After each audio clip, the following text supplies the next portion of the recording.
Friends, നിങ്ങളുടെ true ഫ്രണ്ട്സായി നിങ്ങൾ കരുതുന്ന എത്ര പേരുണ്ട്? ഒന്നോ രണ്ടോ, അല്ലെങ്കിൽ ആരുമില്ലേ?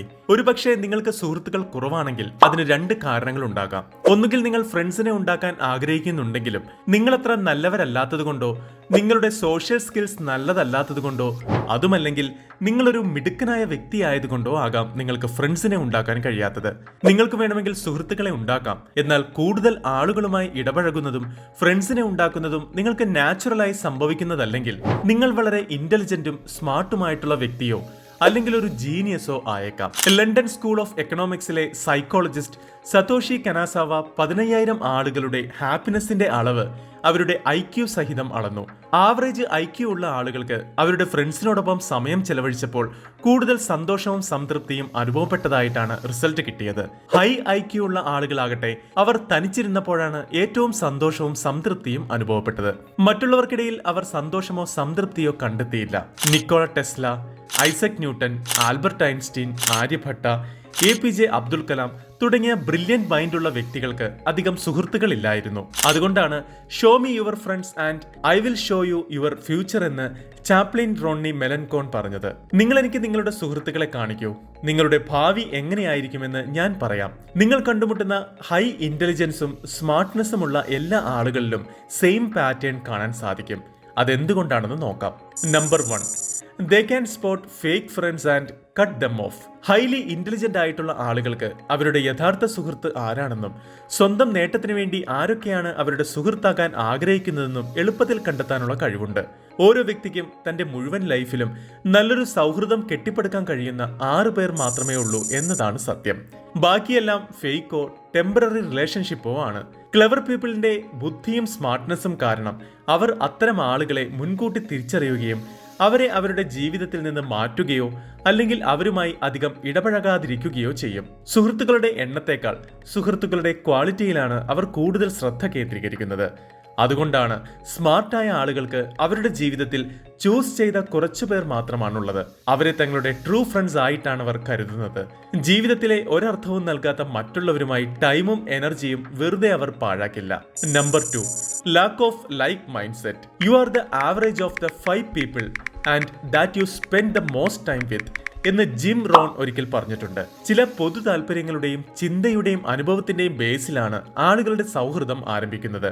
അതുകൊണ്ടാണ് വീട്ടിലുള്ളവരെക്കാൾ സ്കൂളിൽ നമുക്ക് ഡിഫറെന്റ് ഫ്രണ്ട്സ് ഉള്ളത്. ഗെയിമുകൾ കളിക്കുന്നവർ വ്യത്യസ്തരാണ്, അതുപോലെ ഹാങ് ഔട്ട് ചെയ്യുന്നവരും വ്യത്യസ്തരാണ്. ലൈക്ക് മൈൻഡ് സെറ്റ് ഉള്ള ആളുകൾക്കിടയിലാണ് സൗഹൃദം ഉണ്ടാകുന്നത്. ഉയർന്ന IQ ഉള്ള ആളുകളുടെ മാനസികാവസ്ഥ അവരുടെ ചുറ്റുമുള്ള ആളുകളിൽ നിന്ന് വളരെ ഡിഫറെന്റ് ആണ്. സ്മാർട്ട് പീപ്പിളിന് ആവറേജ് പീപ്പിൾ സംസാരിക്കുന്ന കാര്യങ്ങളുമായി ബന്ധപ്പെടാൻ സാധിക്കില്ല. അവർക്കെല്ലാം വ്യത്യസ്തമായ പെർസ്പെക്റ്റീവും ചിന്താരീതിയുമുണ്ട്. മറ്റുള്ളവർക്ക് മനസ്സിലാക്കാൻ കഴിയാത്ത കാര്യങ്ങളിലും അവർക്ക് താല്പര്യമുണ്ട്. ബുദ്ധിയുള്ള ആളുകൾ എപ്പോഴും തങ്ങളെക്കാൾ ഈക്വലോ ഹയറോ ആയ ബുദ്ധിയുള്ള ആളുകളുമായി സമയം ചെലവഴിക്കാനാണ് ഇഷ്ടപ്പെടുന്നത്. അവരുടെ ചിന്ത ശരാശരി ചിന്താഗതിക്കാരുമായി പൊരുത്തപ്പെടില്ല. അതുകൊണ്ട് ബുദ്ധിയുള്ള ആളുകൾക്ക് അവരുടെ ജീവിതത്തിൽ വളരെ കുറച്ച് സുഹൃത്തുക്കൾ മാത്രമേ ഉണ്ടാകൂ. Number 3, they don't have FOMO. ഇന്റലിജന്റും സ്മാർട്ടുമായിട്ടുള്ള ആളുകൾ മറ്റുള്ളവരെ പോലെ ഫോമോ ആയിരിക്കില്ല. സോഷ്യൽ മീഡിയയിൽ എന്താണ് ട്രെൻഡിങ്, അവരുടെ സുഹൃത്തുക്കൾ എവിടെയാണ് ഹാങ് ഔട്ട് ചെയ്യാൻ പോകുന്നത്, ഏത് ന്യൂ ടെക്നോളജിയാണ് നിങ്ങൾ ഉപയോഗിക്കുന്നത് എന്നൊക്കെയുള്ള കാര്യങ്ങൾ മിടുക്കരായ ആളുകൾ മനസ്സിലാക്കാൻ ശ്രമിക്കില്ല. മറ്റുള്ളവരെ നോക്കിക്കൊണ്ട് ഒന്നും നേടാനുള്ള ആഗ്രഹമില്ലാത്തതിനാൽ സ്മാർട്ട് പീപ്പിളിന് സ്വയം സംതൃപ്തി അനുഭവപ്പെടും. ഒരു തരത്തിൽ പറഞ്ഞാൽ സ്മാർട്ട് പീപ്പിൾസ് അവരുടെ ലക്ഷ്യങ്ങളെയും സ്വപ്നങ്ങളെയും കുറിച്ച് വളരെ ഗൗരവമുള്ളവരാണെന്ന് പറയാം. മറ്റുള്ളവർ എന്തു ചെയ്യുന്നതെന്നത് അവർക്ക് പ്രശ്നമല്ല. അത് എത്ര നല്ലതാണെങ്കിലും അവർ സ്വന്തം ചിന്തകളെയും ആശയങ്ങളെയുമാണ് ഏറ്റവും വിലമതിക്കുന്നത്. Number 4, naturally ഒബ്സർവന്റ്. ഏതെങ്കിലും ഒരു ഗ്രൂപ്പിലെ ഏറ്റവും സ്മാർട്ടായ ആളെ കണ്ടെത്താൻ നിങ്ങൾ ആഗ്രഹിക്കുന്നുണ്ടെങ്കിൽ ഏറ്റവും കൂടുതൽ സംസാരിക്കുന്നയാളെ നോക്കരുത്. നിശബ്ദനായി നിന്ന് എല്ലാവരെയും ശ്രദ്ധിക്കുന്നയാളെ നോക്കുക. ഉയർന്ന ബുദ്ധിയുള്ള ആളുകൾ വളരെ ഒബ്സർവന്റ് ആയിരിക്കും. അവർ തന്റെ എൻവയോൺമെന്റിലുള്ള ആളുകളെ നിരീക്ഷിക്കും. ബുദ്ധിയുള്ള ആളുകൾക്ക് അറിവ് നേടാനുള്ള ആഗ്രഹമുള്ളതുകൊണ്ട് ആളുകളുമായി ചെറിയ സംഭാഷണങ്ങൾ നടത്താൻ അവർ ഇഷ്ടപ്പെടുന്നത്.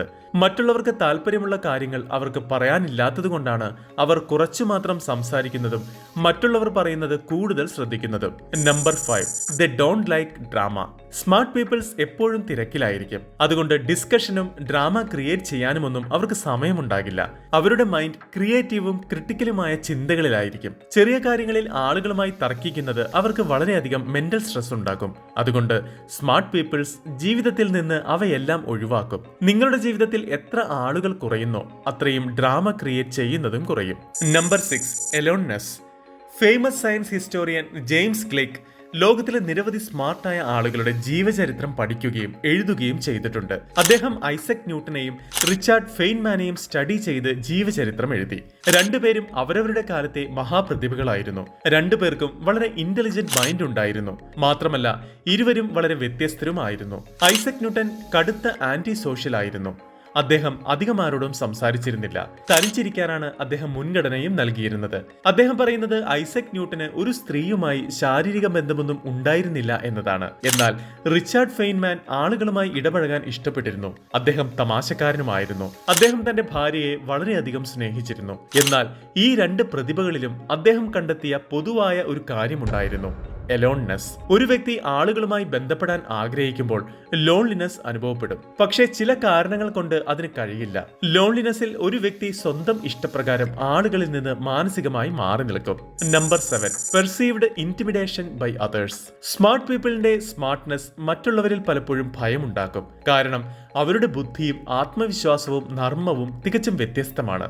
അറിവാണ് ശക്തിയെന്നും മിടുക്കരായ ആളുകളിൽ ഈ ശക്തി അനുഭവിക്കാൻ കഴിയുമെന്നും കരുതുമ്പോൾ അവരുടെ ചുറ്റുമുള്ള ആളുകൾ അസ്വസ്ഥരാകും. ഉദാഹരണത്തിന്, ടീച്ചറുടെ എല്ലാ ചോദ്യങ്ങൾക്കും ശരിയുത്തരം നൽകുന്ന ക്ലാസ്സിലെ കുട്ടിയോട് എല്ലാവർക്കും അടുപ്പം തോന്നും. കൂടാതെ അവനെ പഠിപ്പിക്കുന്ന അധ്യാപകനെ പോലും ചിന്തിപ്പിക്കുന്ന ചോദ്യങ്ങൾ പലപ്പോഴും അവൻ ചോദിച്ചേക്കാം. Number 8, difficulty in being understood. ഉയർന്ന ബുദ്ധിയും ചില പ്രശ്നങ്ങൾ ഉണ്ടാക്കാറുണ്ട്. ബുദ്ധിയുള്ളവരെ മനസ്സിലാക്കാൻ പലപ്പോഴും ആർക്കും കഴിയില്ല. അവർ ഏതെങ്കിലും സോഷ്യൽ സിറ്റുവേഷനിലേക്ക് പോയാൽ ബുദ്ധിയുള്ളവരാണ് ചുറ്റുമുള്ളതെങ്കിൽ എന്താണ് സംസാരിക്കേണ്ടതെന്ന് അവർക്ക് മനസ്സിലാകില്ല. ആർക്കും അവരുടെ വാക്കുകൾ ശരിയായി മനസ്സിലാക്കാനും സാധിക്കില്ല. അല്ലെങ്കിൽ അവരുടെ വാക്കുകൾ മിസ്ലീഡിംഗ് ആയി തോന്നും. ആൽബർട്ട് ഐൻസ്റ്റീൻ അദ്ദേഹത്തിന്റെ കാലത്തെ ഏറ്റവും വലിയ പ്രതിഭയാണെന്ന് നമുക്കിന്ന് പറയാൻ സാധിക്കും. എന്നാൽ അക്കാലത്ത് ഐൻസ്റ്റീൻ തന്റെ തിയറി ഓഫ് റിലേറ്റിവിറ്റിയെ കുറിച്ച് ആളുകളോട് പറഞ്ഞപ്പോൾ മറ്റെല്ലാ ശാസ്ത്രജ്ഞരും അദ്ദേഹത്തിന്റെ വാക്കുകൾ മനസ്സിലാക്കാൻ കഴിയാതെ അദ്ദേഹത്തെ ഭ്രാന്തനെന്ന് വിളിക്കുകയാണ് ചെയ്തത്. എന്നാൽ താൻ പറഞ്ഞത് ശരിയാണെന്ന് അദ്ദേഹത്തിന് അറിയാമായിരുന്നു. അതുകൊണ്ട് അദ്ദേഹത്തിന് ആരിൽ നിന്നും ആ വാലിഡേഷനും ആവശ്യമില്ലായിരുന്നു. Number 9, no need to prove the worth. Smart പീപ്പിളിന് തങ്ങൾ എത്രമാത്രം ബുദ്ധിയുള്ളവരാണെന്നറിയാം. അവർക്കത് ആരോടും തെളിയിക്കേണ്ട കാര്യവുമില്ല. ആളുകൾ സൗഹൃദ ബന്ധങ്ങൾ കെട്ടിപ്പടുക്കാൻ എത്തുമ്പോൾ നമ്മുടെ എല്ലാ നേട്ടങ്ങളെക്കുറിച്ചും സ്വയം നന്നായി പ്രസന്റ് ചെയ്യണം. നമ്മുടെ ടാലന്റഡ് പേഴ്സണാലിറ്റിയെ ആളുകൾക്ക് മുന്നിൽ നന്നായി അവതരിപ്പിക്കണം. സ്മാർട്ട് പീപ്പിളിന് മറ്റുള്ളവരെക്കാൾ തങ്ങൾ എത്ര ശക്തരാണെന്നറിയാം. സ്മാർട്ട് പീപ്പിൾസ് സ്വയം ആശ്രയിക്കുന്നത് കൊണ്ട് മറ്റുള്ളവരിൽ നിന്നുള്ള വാലിഡേഷന്റെ ആവശ്യം അവർക്ക് അനുഭവപ്പെടാറില്ല. Number 10, focus on personal goals. Average people സമൂഹത്തിൽ റെസ്പെക്ട് ഫോളോ ചെയ്യുന്നവരാണ്.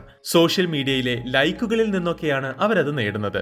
ആരെങ്കിലും അവരെ പുകഴ്ത്തിയാൽ അവരുടെ മുഖത്ത് വലിയ പുഞ്ചിരിയുണ്ടാകും. അവരുടെ ജീവിതം മുഴുവൻ മറ്റുള്ളവരെ വാലിഡേറ്റ് ചെയ്യുന്നതിലാണ് ചിലവഴിക്കുന്നത്. അതേസമയം മിടുക്കരായ ആളുകളെ നയിക്കുന്നത് അവരുടെ അംബീഷനും പർപ്പസുമാണ്. അവർ പൊതുവെ ഷോർട്ട് ലീവ്ഡ് പ്ലഷറിൽ നിന്ന് വിട്ടു നിൽക്കുകയും ലോങ് ടൈം ഗോൾസ് ഫോളോ ചെയ്യുകയും ചെയ്യും. അത് ലോകത്തിന് മുന്നിൽ ഒന്നും തെളിയിക്കാനല്ല, ഏതെങ്കിലും പ്രശംസയ്ക്കോ അപ്രിസിയേഷനോ മെഡലിനോ വേണ്ടിയല്ല, തനിക്ക് വേണ്ടി മാത്രം. സെൽഫിഷ്നെസ് എന്നും പറയാം. നിങ്ങളുടെ ലക്ഷ്യങ്ങളെക്കുറിച്ച് സെൽഫിഷ് ആയിരിക്കുന്നത് ഒരു മോശം കാര്യമല്ല. അതുകൊണ്ട് സ്വന്തം ഗോൾസ് ഫോളോ ചെയ്യുമ്പോൾ സുഹൃത്തുക്കളുമായി ടൈം സ്പെൻഡ് ചെയ്യാൻ പറ്റിയെന്നും വരില്ല.